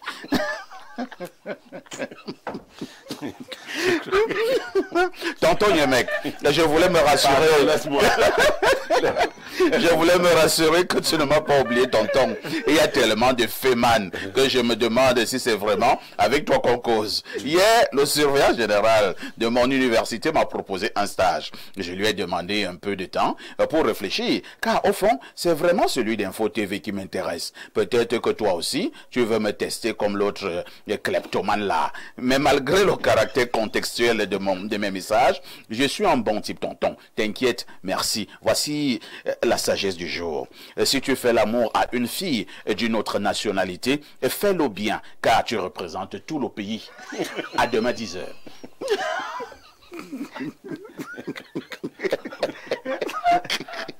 Incroyable. Un autre message. Bonjour, Espace Miné. Vous faites de la télévision une thérapie audiovisuelle en utilisant des supports visuels et sonores à des fins thérapeutiques et en englobant les diverses approches politiques, entrepreneuriat, spiritualité ou sorcellerie, diaspora, etc. Il continue en disant: je me sens toujours beaucoup mieux après chaque émission produite. Longue vie à votre programme, au service du bonheur de vos téléspectateurs. Vous êtes tous très intéressants, du modérateur le plus imité et jamais égalé au consultant le plus pertinent, en passant par des invités convaincants. Un seul mot continué, au Pima Boris depuis Montréal, c'est au Canada. Merci. Merci. Autre message ce matin, bonjour à vous sur le plateau d'Info TV. Je salue la sagacité et l'élégance qui énivrent les contours de votre panel en ce matin. Pour ce qui est du thème au menu, la racine est ce sur quoi repose la solidité et la fermeté d'une conduite de vie, ce qui suppose qu'on ne peut se tenir debout dans un environnement auquel nos racines s'affaiblissent. Il revient donc à chacun de fertiliser son milieu pour avoir un état rayonnant. Et cet état des choses est particulier à chaque individu et non à toute la diaspora. C'est Luc le paysan dans l'âme depuis Kribi. Allons une fois de plus au plus 49. C'est un message de l'Allemagne. Bonjour monsieur Aïssi. Les Africains sont le peuple le plus aliéné au monde. Être aliéné, c'est lorsqu'un autre que soit prend contrôle de notre conscience. Il serait illogique pour un peuple de conserver en diaspora une culture déjà perdue dans leur pays d'origine. Les Arabes, les Asiatiques et les Turcs se déplacent avec leur bagage culturel, ce que font très peu d'Africains. C'est Manding Eyoum.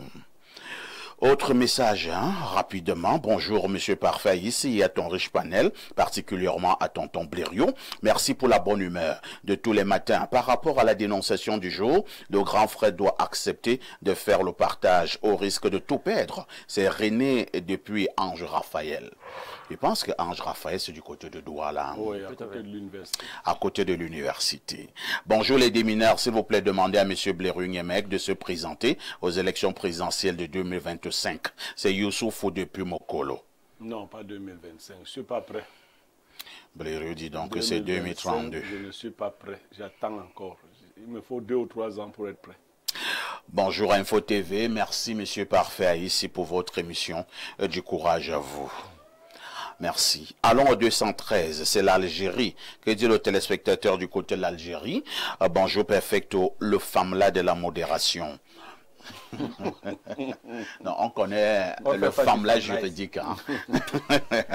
Parlant du thème d'aujourd'hui, j'ai fait un constat sur le peuple chinois que j'ai côtoyé ici en Algérie et au Maroc. À chaque fois que les Chinois veulent signer un contrat, que ce soit pour la construction d'un pont, d'un immeuble ou d'une société, je vous assure, la première condition qu'ils donnent à leurs partenaires, c'est de les laisser respecter leur calendrier culturel et traditionnel. J'ai vu des Chinois ici en Algérie menacer leurs partenaires d'abandonner leur chantier en construction si on ne les laissait pas respecter leurs 3 jours de la fête du Nouvel An. Peu importe où les Chinois se trouvent au niveau de la diaspora, ils disent à qui veut le savoir qu'ils ont leur propre calendrier lunaire, traditionnel et culturel. Et ils ne badinent pas avec ce calendrier. Voilà pourquoi je respecte ce peuple. Ici en Algérie, qui est un pays islamique, tout le monde s'aligne. On impose la culture arabe à tout le monde, mais seuls les Chinois ont su se démarquer et nous les Africains, nous devons copier cela. Repartons du côté de la France, le plus 33. Bonjour Info TV, belle émission et merci pour la qualité de vos débats. Merci. Je pars au plus 44. Il s'agit du Royaume-Uni. Que dit le téléspectateur de ce côté? Bonjour à vous, monsieur Parfait, ici. Il dit bonjour à vous, monsieur Parfait. Prenons exemple chez le capitaine Ibrahim Traoré. Il est dans ce pays pour servir la nation. Par contre, au système de gouvernance de ce pays, ils sont là pour nous pourrir la vie. Nous sommes obligés de venir dans les pays qui ne nous correspondent pas pour essayer d'avoir une condition meilleure. Mais 2025 va être différent. La partie,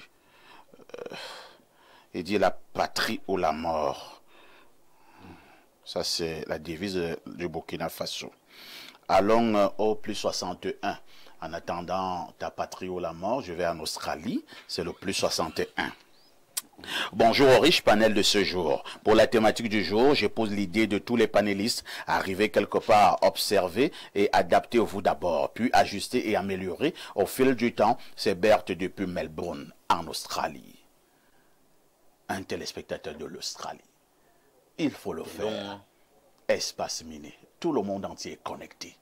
Alors, Rodrigue Adalbert Evina, pour la dernière ligne droite de ce programme, est-ce qu'il y a quand même quelques astuces que nous pouvons donner à nos Camerounais qui vont de l'autre côté, même si tu as commencé à relever que même nous-mêmes qui sommes restés au pays, nous sommes déjà déracinés. Mais comme aujourd'hui nous parlons particulièrement de ceux qui sont partis, est-ce qu'il y a des astuces pour que quand tu vas quand même à l'extérieur, que tu puisses d'une manière ou d'une autre faire un effort de garder tes racines?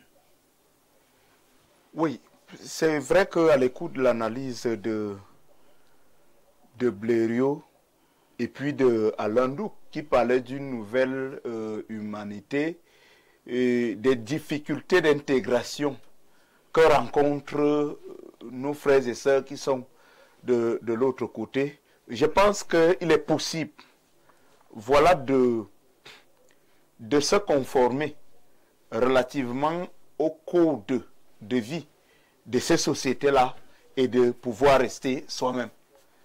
C'est bien possible de vivre de ce côté-là et être spirituellement connecté, voilà, à son pays, à ses valeurs, aux valeurs de sa nation. Vous ne pouvez pas cesser d'être parfait à ici et vous déconnecter de la conduite, je voudrais dire de l'éducation qui vous a été inculquée par votre papa, par vos parents, parce que vous êtes de l'autre côté. C'est pour ça qu'ils sont nombreux là-bas, qui sont encore capables de dire non, par exemple, à l'homosexualité. Vous voyez un tout petit peu. Et cette pratique n'est pas notre chose. Est-ce que je dois donc devenir ça parce que je vis en France, parce que je vis aux États-Unis, parce que je vis à Londres ou à Madrid? Non.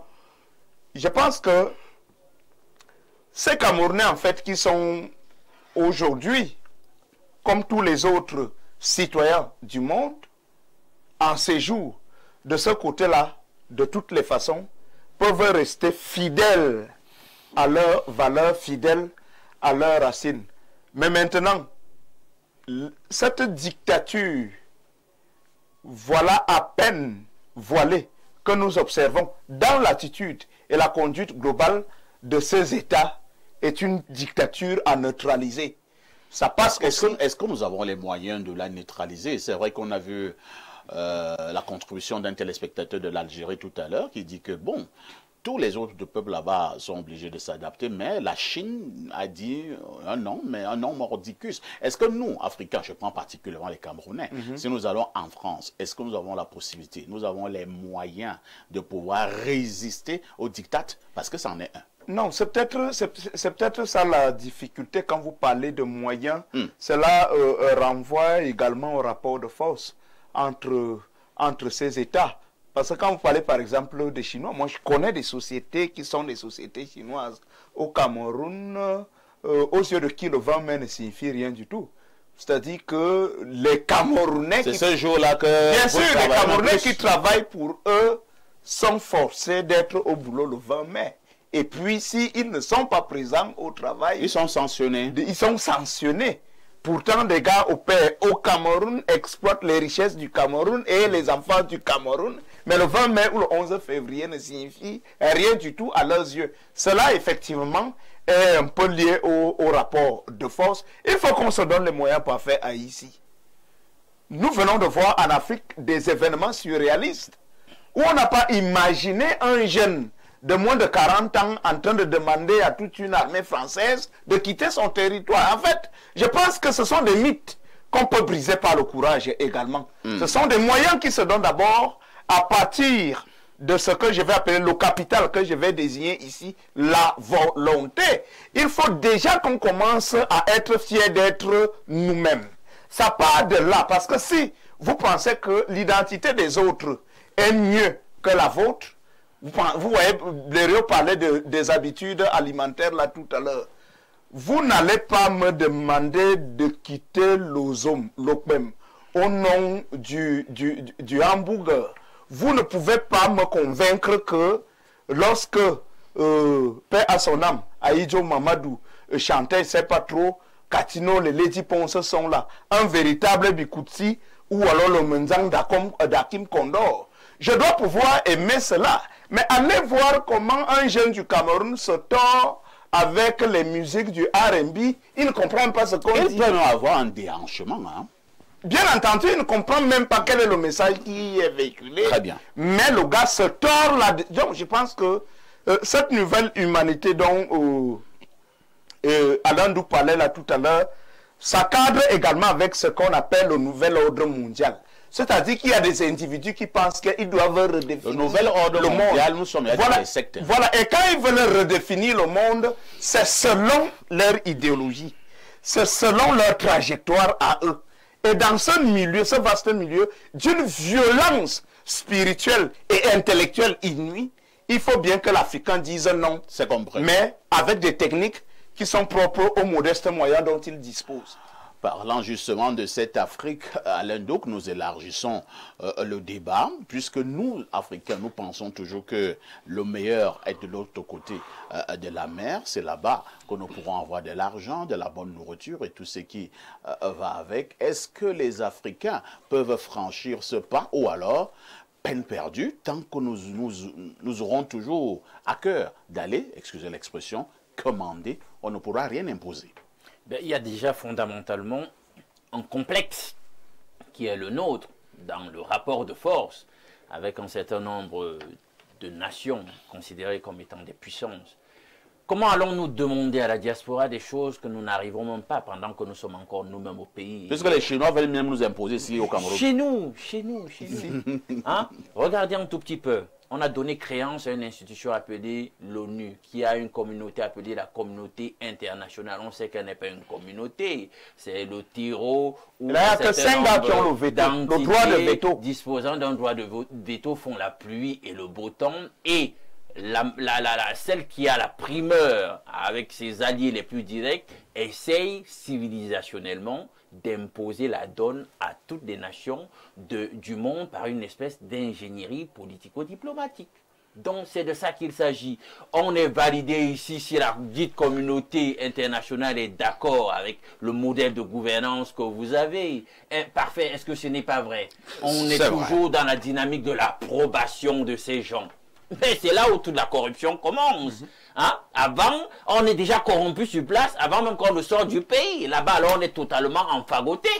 Puisque là, nous sommes même alors dans leur matrice, une fois qu'on est chez eux.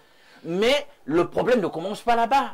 Pendant que nous sommes ici, ben, parfait. Faut regarder nos comportements alimentaires. Combien ici, lorsqu'ils achètent du bâton de manioc, sont fiers de le traîner là comme ça, il achète son fou d'image avec lui, fièrement. On trouvera que vous êtes villageois. On a honte, le bon bâton. Mais c'est sur le Hambourg. Non, mais c'est sur le Hambourg. Tu l'exhibes, tu fais tout pour qu'on voit que tu es classe, je sais pas moi comment il qualifie. Et après on va dire c'est cool. Voilà, c'est cool. C'est là où tout commence. C'est-à-dire que c'est dans la piquette que tout part. C'est de ça qu'il s'agit.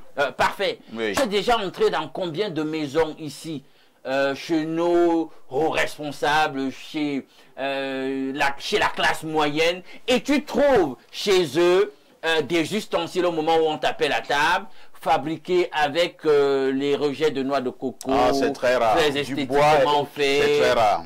Non, monsieur.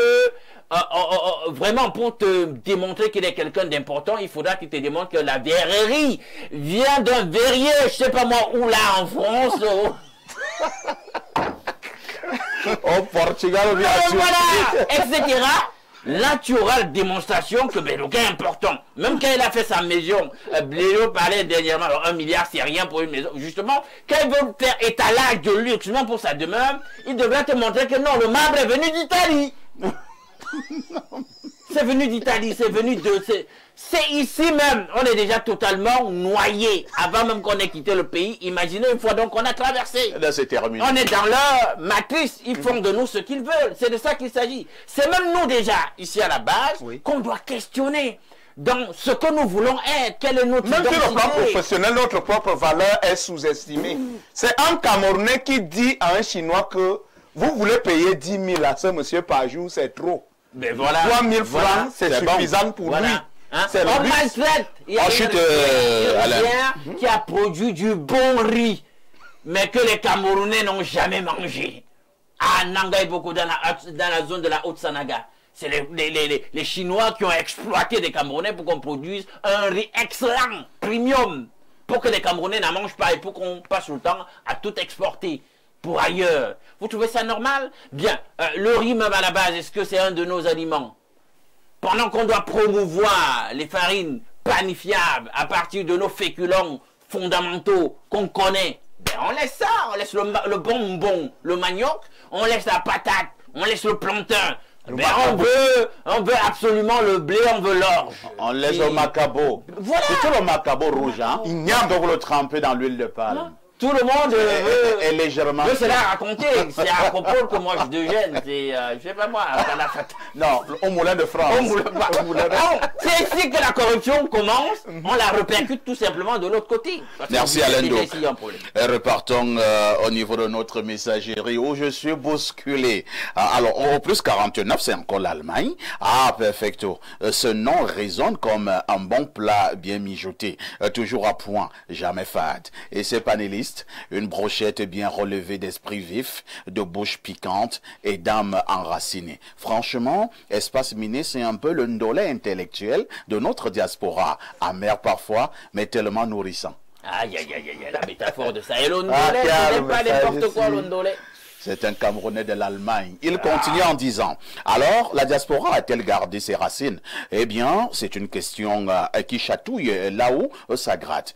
Parce que oui, on parle souvent d'intégration, de s'adapter, de ne pas faire trop de bruit chez les gens, mais à force de marcher sur la pointe des pieds, on finit par perdre l'équilibre et l'accent. Voyez-vous, le vrai nœud du problème, c'est le choc silencieux entre deux mondes. D'un côté, la culture de l'hospitalité, très chère à nos peuples africains, celle où tu enlèves tes chaussures à l'entrée, tu dis bonjour à la maison, même au chat, et tu remercies même quand on t'a giflé poliment. De l'autre côté, la culture de la domination, celle qui ne dit pas entre, mais avance. Ce qui fait comprendre subtilement que si tu veux rester, tu vas devoir occuper un bout de toi. Et dans ce combat silencieux, on observe que certaines diasporas, notamment asiatiques, gardent leurs racines, comme on garde gardent une amulette dans le peigne. Pourquoi? Parce qu'ils ne viennent pas seulement avec des valises, mais avec une culture qui a appris à dire on peut cahoter,